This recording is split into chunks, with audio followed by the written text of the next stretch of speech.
بسم اللہ الرحمن الرحیم۔ شروع کرتا ہوں اللہ تعالیٰ کے نام سے جو بڑا مہربان نہایت رحم والا ہے۔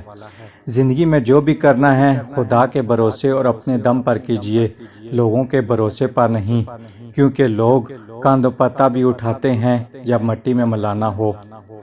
زندگی جب دیتی ہے تو احسان نہیں کرتی، اور جب لیتی ہے تو لحاظ نہیں کرتی۔ توبہ کے لیے کانوں کو ہاتھ لگانا ضروری نہیں، گناہوں کو ہاتھ نہ لگانا ضروری ہے۔ سب انسان مردہ ہیں، زندہ وہ ہیں جو علم والے ہیں۔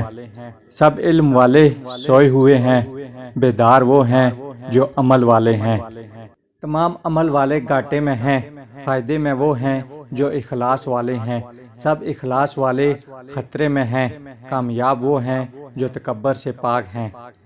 انسان کو اس کی برائیوں سمیت قبول کرنے والا ہی اس کا سچا دوست ہوتا ہے، کیونکہ خوبیاں تو دشمن کی بھی متاثر کرتی ہیں۔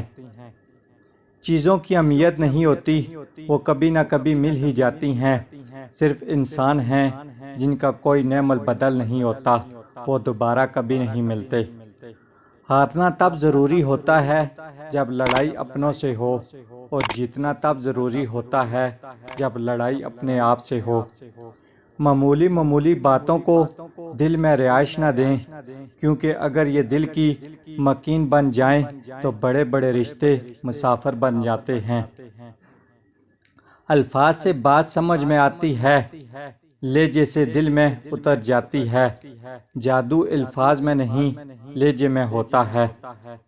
جب تم کسی میں کوئی عیب دیکھو تو اسے اپنے اندر تلاش کرو، اگر اسے اپنے اندر پاؤ تو اسے نکال دو۔ یہ حقیقی تبلیغ ہے۔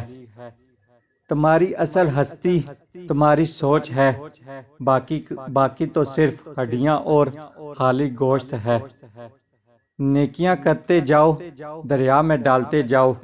جب کبھی زندگی میں طوفان آیا تو یہی نیکیاں کشتی بن جائیں گی۔ انسان ہر شے کے بغیر رہ سکتا ہے، لیکن اللہ کی محبت کے بغیر نہیں رہ سکتا۔ دنیا کی سب سے بھاری چیز آدمی کی خالی جیب ہوتی ہے، اور خالی جیب کے ساتھ چلنا نہایت مشکل کام ہوتا ہے۔ انصاف کرو، ورنہ یاد رکھو حضرت صالح علیہ السلام کی اونٹنی کے قاتل صرف 4 لوگ تھے، مگر غرق پوری قوم ہو گئی، کیونکہ باقیوں کا جرم خاموش رہنا تھا۔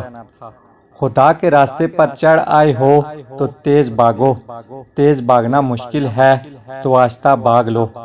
تھک ہی گئے ہو تو چل لو، یہ بھی نہیں تو گھسٹ لو، مگر واپسی کا ہرگز مت سوچنا۔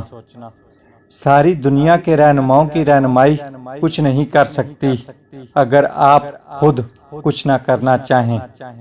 غصہ کوئی بڑی چیز نہیں ہے اگر اس کی سمت سیدھے راستے کی طرف کر دی جائے۔